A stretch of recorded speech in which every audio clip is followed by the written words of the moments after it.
ఈరోజు NPDCL స్కానర్ని use చేసుకొని మనం ఫోన్పేలో బిల్లు కట్టడం ఎలా అనేది చూద్దాం. ముందుగా ఫోన్పే ఓపెన్ చేసుకొని దీంట్లో ఉన్నటువంటి యూపీఐ ఐడి నెంబర్ని ప్రెస్ చేస్తే కాపీ అవుతుందండి. ఇప్పుడు స్కానర్ ఓపెన్ చేసి ఎన్పిడిసిఎల్ స్కానర్ అండి ఇది.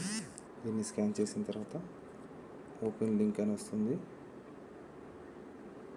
ఇక్కడ వచ్చిన తర్వాత యూఎస్సి నెంబర్ ఉంది కదండి, ఇక్కడ మీటర్ నెంబర్ టైప్ చేసి సబ్మిట్.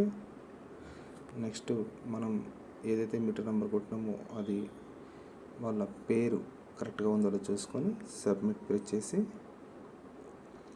ఇక్కడ credit card, debit card, internet banking ఉంది కదండి, ఈ మూడింటితో పడితే జిఎస్టీ పడుతుంది. మనం ఫోన్పేతో వెళ్ళాం కాబట్టి యూపీఐని ప్రెస్ చేశాను నేను. Make a payment, proceed with a payment. ఏదైతే మనం కాపీ చేసుకున్నామో యూపీఐ ఐడి నెంబర్ని ఇక్కడ పేస్ట్ చేసి మేక్ ఏ పేమెంట్.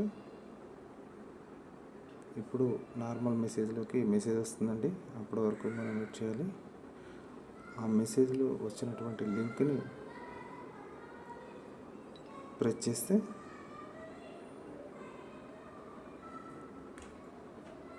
కంటిన్యూ,